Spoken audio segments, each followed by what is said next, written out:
Bali merupakan destinasi pelancongan yang tidak asing lagi. Pulau ini yang menawarkan pelbagai keindahan seperti pantai, lanskap alam, penginapan mewah serta budaya dan tradisi masyarakat Bali yang unik. Bali juga pernah dinobatkan sebagai destinasi pelancongan terbaik dunia oleh TripAdvisor Travelers pada 2017 dan juga merupakan destinasi pilihan pelancong untuk berbulan madu.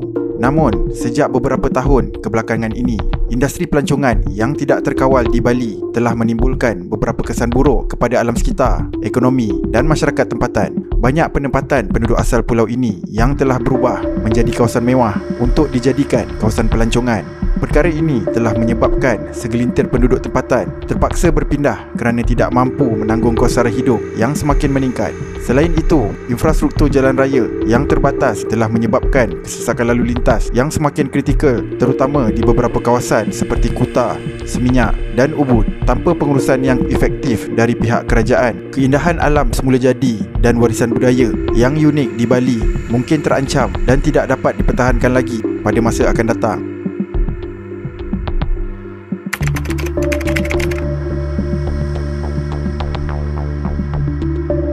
Bali merupakan sebuah pulau yang terletak di antara Pulau Jawa di sebelah barat dan Pulau Lombok di sebelah timur. Pulau ini menerima lebih daripada 2 juta pelancong domestik dan antarabangsa setiap tahun. Majoriti penduduk di pulau ini adalah berbangsa Bali. Namun, terdapat unsur-unsur pengaruh budaya Jawa yang wujud kesan daripada sejarah semasa kejatuhan Kerajaan Majapahit pada abad ke-15. Masyarakat Bali majoritinya berpegang kepada agama Hindu yang dikenali sebagai Hindu Dharma atau agama Hindu Bali. Agama ini menggabungkan unsur-unsur kepercayaan animisme, kepercayaan nenek moyang dan unsur Budisme. Selain itu, pelbagai upacara keagamaan seperti nyepi, galungan dan kuningan adalah sebahagian daripada tradisi spiritual yang masih diamalkan.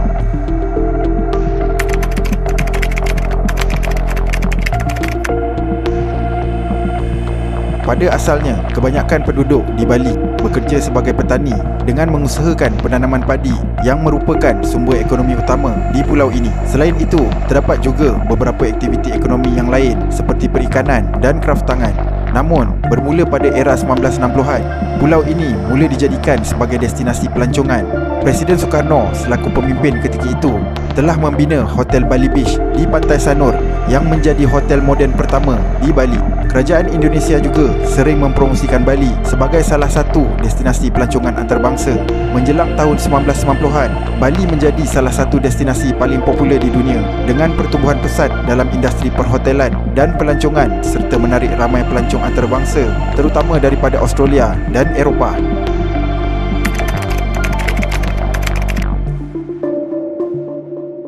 Baru-baru ini, pelbagai isu yang melibatkan hak sosial dan ekonomi penduduk di Bali semakin mendapat perhatian. Ledakan pelancong asing di Bali telah membawa implikasi terhadap keselamatan penduduk tempatan dengan peningkatan insiden jenayah yang melibatkan warga asing. Kes-kes seperti pergaduhan, penyeludupan dadah, jenayah cyber dan kecurian semakin mencetuskan kebimbangan dalam kalangan masyarakat serta pihak berkuasa. Selain itu, terdapat segelintir pelancong asing yang tidak menghormati adat dan budaya tradisi masyarakat setempat dan sering mencetuskan ketegangan.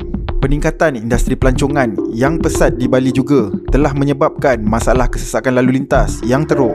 Beberapa kawasan utama yang menjadi tumpuan pelancong seperti di Ubud, Kuta, Canggu dan Seminyak sering menghadapi masalah lambakan kenderaan yang tidak terkawal. Perkara ini adalah disebabkan kelemahan perancangan infrastruktur jalan raya yang tidak dapat lagi menampung jumlah pelancong yang terlalu ramai.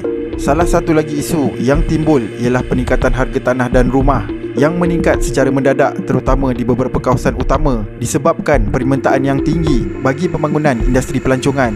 Ramai penduduk tempatan yang tidak mampu membeli rumah atau tanah di kawasan mereka sendiri kerana harga yang melambung tinggi.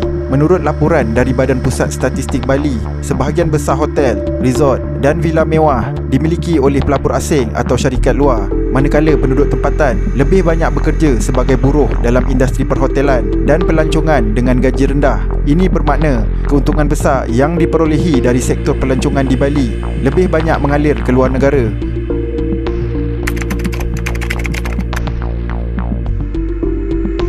Kesimpulannya, aktiviti pelancongan yang tidak terkawal di Bali mula mendatangkan kesan-kesan negatif, khususnya kepada penduduk tempatan. Pembangunan pesat sektor pelancongan di pulau ini juga dilihat lebih banyak menguntungkan pelabur asing berbanding penduduk tempatan. Sekiranya tiada langkah penyelesaian yang diambil secara menyeluruh, keadaan ini boleh mengganggu kestabilan ekonomi, menghakis warisan budaya dan menimbulkan cabaran sosial yang lebih besar pada masa depan.